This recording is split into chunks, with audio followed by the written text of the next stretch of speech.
Hi നമസ്കാരം, voice of മുജീബിലേക്ക് അവർക്കും സ്വാഗതം. ചാനൽ ആദ്യമായി കാണുന്നവർ സബ്സ്ക്രൈബ് ചെയ്യുക, ലൈക്ക് ചെയ്യുക, നിങ്ങളുടെ അഭിപ്രായങ്ങൾ കമൻറ്റായി രേഖപ്പെടുത്തുക.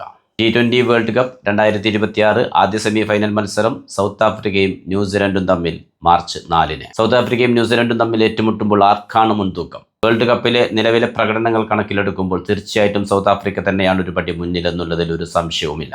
ഗ്രൂപ്പ് തല മത്സരങ്ങൾ 4 ടീമിനെയും പരാജയപ്പെടുത്തിക്കൊണ്ടാണ് സൗത്ത് ആഫ്രിക്ക സൂപ്പർ 8ലേക്ക് എത്തിയത്. സൂപ്പർ 8ൽ നേരിട്ട 3 ടീമുകളെയും പരാജയപ്പെടുത്തിക്കൊണ്ടാണ് സെമിയിലേക്ക് കടന്നിരിക്കുന്നത്.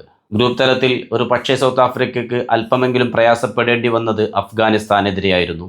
സ്കോർ 2 ടീമുകളും തുല്യത പാലിക്കുകയും സൂപ്പർ ഓവറിലേക്ക് പോവുകയും ആദ്യ സൂപ്പർ ഓവർ വീണ്ടും തുല്യത പാലിക്കുകയും ചെയ്തപ്പോൾ രണ്ടാം സൂപ്പർ ഓവറിലാണ് സൗത്ത് ആഫ്രിക്ക അഫ്ഗാനിസ്ഥാന് മുന്നിൽ നിന്ന് കടന്നു കയറിയത്. ആ ഒരു മത്സരം മാത്രമാണ് അല്പമെങ്കിലും പരീക്ഷണം നേരിട്ട മത്സരം ഉണ്ടായിരുന്നത് സൗത്ത് ആഫ്രിക്കയ്ക്ക്. ഗ്രൂപ്പ് തലത്തിൽ ന്യൂസിലൻഡിനെ പരാജയപ്പെടുത്തിയ ടീമാണ് സൗത്ത് ആഫ്രിക്ക. 7 വിക്കറ്റിനായിരുന്നു സൗത്ത് ആഫ്രിക്കയുടെ വിജയം.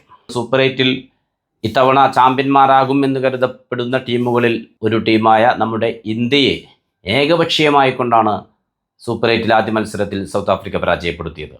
സൗത്ത് ആഫ്രിക്ക കൃത്യമായ ഓരോ ടീമുകളെയും പഠിച്ചുകൊണ്ട് തന്നെയാണ് മത്സരത്തിന് തയ്യാറാകുന്നത് എന്നാണ് കഴിഞ്ഞ മത്സരങ്ങളിലെ റിസൾട്ടുകൾ സൂചിപ്പിക്കുന്നത്. ഇന്ത്യയെ വരിഞ്ഞു മുറുക്കിയത് നമ്മൾ കണ്ടതല്ലേ. പേരുകേട്ട ഇന്ത്യൻ ബാറ്റിംഗ് നിരയെ ഒന്നുമല്ലാതാക്കി തീർത്തത് സൗത്ത് ആഫ്രിക്കയാണ്. വെസ്റ്റ് ഇൻഡീസിനെ വളരെ കൃത്യമായ പ്ലാനിങ്ങിലൂടെയാണ് സൂപ്പർ 8ൽ ഒതുക്കിയത്. 83 റൺസ് എടുക്കുമ്പോഴേക്ക് വെസ്റ്റ് ഇൻഡീസിൻ്റെ 7 വിക്കറ്റുകളാണ് സൗത്ത് ആഫ്രിക്ക നേടിയത്. പക്ഷേ പിന്നീട് ജേസൺ ഹോൾഡറും ഷെപ്പാർഡും പലറ്റത്ത് പൊരുതിക്കൊണ്ട് 176 എന്ന സ്കോർ നേടിയെങ്കിൽ പോലും സൗത്ത് ആഫ്രിക്ക അതിനെ മറികടന്നത് 9 വിക്കറ്റിൻ്റെ വിജയം കൊണ്ടാണ്. ക്യാപ്റ്റൻ ഐഡൻ മർക്രം തന്നെയായിരുന്നു അന്ന് മുന്നിൽ നിന്ന് പട നയിച്ചത്. സിംബാബ്വെക്കെതിരെയും 5 വിക്കറ്റിൻ്റെ വിജയം കൊണ്ടാണ് സൂപ്പർ 8 സൗത്ത് ആഫ്രിക്ക അവസാനിപ്പിച്ചത്. എന്നാൽ ന്യൂസിലാൻഡിലേക്ക് വരുമ്പോൾ ന്യൂസിലാൻഡിൻ്റെ കാര്യം അങ്ങനെയല്ല. ന്യൂസിലാൻഡ് ഗ്രൂപ്പ് തല മത്സരത്തിൽ സൗത്ത് ആഫ്രിക്കയോട് പരാജയപ്പെട്ടാണ് സൂപ്പർ 8ലെത്തിയത്. സൂപ്പർ 8ൽ ഇംഗ്ലണ്ടിനോടും ന്യൂസിലാൻഡിന് പരാജയമായിരുന്നു.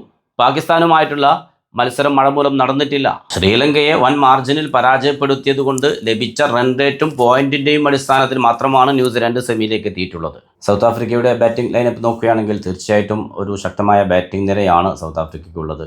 മുൻനിര തകർന്നാൽ അതിനെ സംരക്ഷിക്കാൻ മധ്യനിരയുണ്ട്. മധ്യനിരക്ക് എന്തെങ്കിലും സംഭവിച്ചാൽ വാലറ്റമുണ്ട് സംരക്ഷിക്കാൻ. അത് പല മത്സരങ്ങളിലായി നമ്മൾ കണ്ടതാണ്.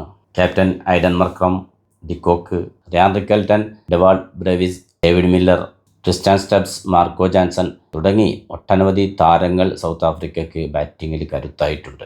അതുപോലെ തന്നെ ബൗളിങ്ങിലേക്ക് വരുമ്പോൾ റബാദയും ലുങ്കയാങ്കിഡിയും മാർക്കോ ജാൻസണും യശവ് മഹാരാജും ഇവരെല്ലാം തന്നെ അവരുടേതായ ദിവസങ്ങളിൽ ഒറ്റയ്ക്ക് കളി ജയിപ്പിക്കാൻ കരുത്തുള്ള കളിക്കാരാണ്. അതുകൊണ്ട് തന്നെയാണ് സൗത്ത് ആഫ്രിക്കയ്ക്കാണ് മുൻതൂക്കം എന്ന് പറയുന്നത്. എങ്കിൽ പോലും മിച്ചൽ സാറിനെ നയിക്കുന്ന ന്യൂസിലൻഡും മോശക്കാരല്ല. കരുത്തുറ്റ ഒരു ബാറ്റിംഗ് നിരയും ബൗളിംഗ് നിരയും അവർക്കുമുണ്ട്. ഓപ്പണിങ്ങിൽ പവർ പ്ലേയിൽ നല്ല തുടക്കം നൽകാൻ ടീം സേഫർട്ടും ഫിൻ അലനുമുണ്ട്.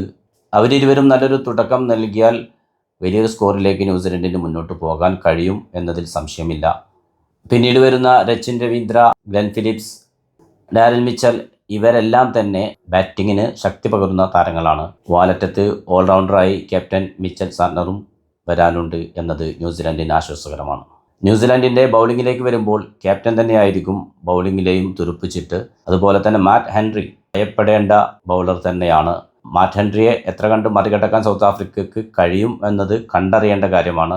ഫെർഗൂസനും ജേക്കബ് ഡഫിയുമെല്ലാം ബൗളിങ്ങിൽ ഭയപ്പെടേണ്ട താരങ്ങൾ തന്നെയാണ്. പക്ഷേ മറ്റൊരു കാര്യമുണ്ട്. വലിയ മത്സരങ്ങളിലേക്ക് വരുമ്പോൾ സൗത്ത് ആഫ്രിക്കയെ എന്നും പിടികൂടുന്ന ഒരു സംഭവമാണ് നിർഭാഗ്യമെന്നത്. ആ നിർഭാഗ്യം പിടികൂടിയിട്ടില്ലെങ്കിൽ തീർച്ചയായിട്ടും ന്യൂസിലൻഡിനെതിരെ ദക്ഷിണാഫ്രിക്ക വിജയിക്കുമെന്ന് തന്നെയാണ് കരുതുന്നത്. കൊൽക്കത്തയിലെ ഈഡൻ ഗാർഡനിൽ വെച്ചാണ് മത്സരം നടക്കുന്നത്. പിന്നെ 2020 ആണ്. ഒരു ഓവറിൽ പോലും ഒരു പന്തിൽ പോലും കളി മാറി മറിയുന്ന മത്സരമാണ് 2020 എന്നുള്ളത്. നിലവിലെ പ്രകടനങ്ങളെ വിലയിരുത്തുമ്പോഴും ആ ഒരു ദിവസത്തിൻ്റെ പ്രകടനത്തിന് അതിനേക്കാൾ പ്രാധാന്യമുണ്ട്. അതുകൊണ്ട് തന്നെ ന്യൂസിലൻഡ് വിട്ടുകൊടുക്കാൻ തയ്യാറാകില്ല എന്ന് തന്നെയാണ് പ്രതീക്ഷിക്കപ്പെടുന്നത്. വാശിയേറിയ ഒരു മത്സരം തന്നെയായിരിക്കും ഈഡൻ ഗാർഡനിൽ ഇനി നമ്മൾ കാണാൻ പോകുന്നത്. പുതിയ ക്രിക്കറ്റ് വിശേഷങ്ങളുമായി നിങ്ങളിലേക്ക് വീണ്ടും എത്തും. നിങ്ങളുടെ സ്വന്തം വോയിസ് ഓഫ് മുജീബ്. ചാനൽ ആദ്യമായി കാണുന്നവർ സബ്സ്ക്രൈബ് ചെയ്യുക, ലൈക്ക് ചെയ്യുക, നിങ്ങളുടെ അഭിപ്രായങ്ങൾ കമൻറ്റായി രേഖപ്പെടുത്തുക. Good bye.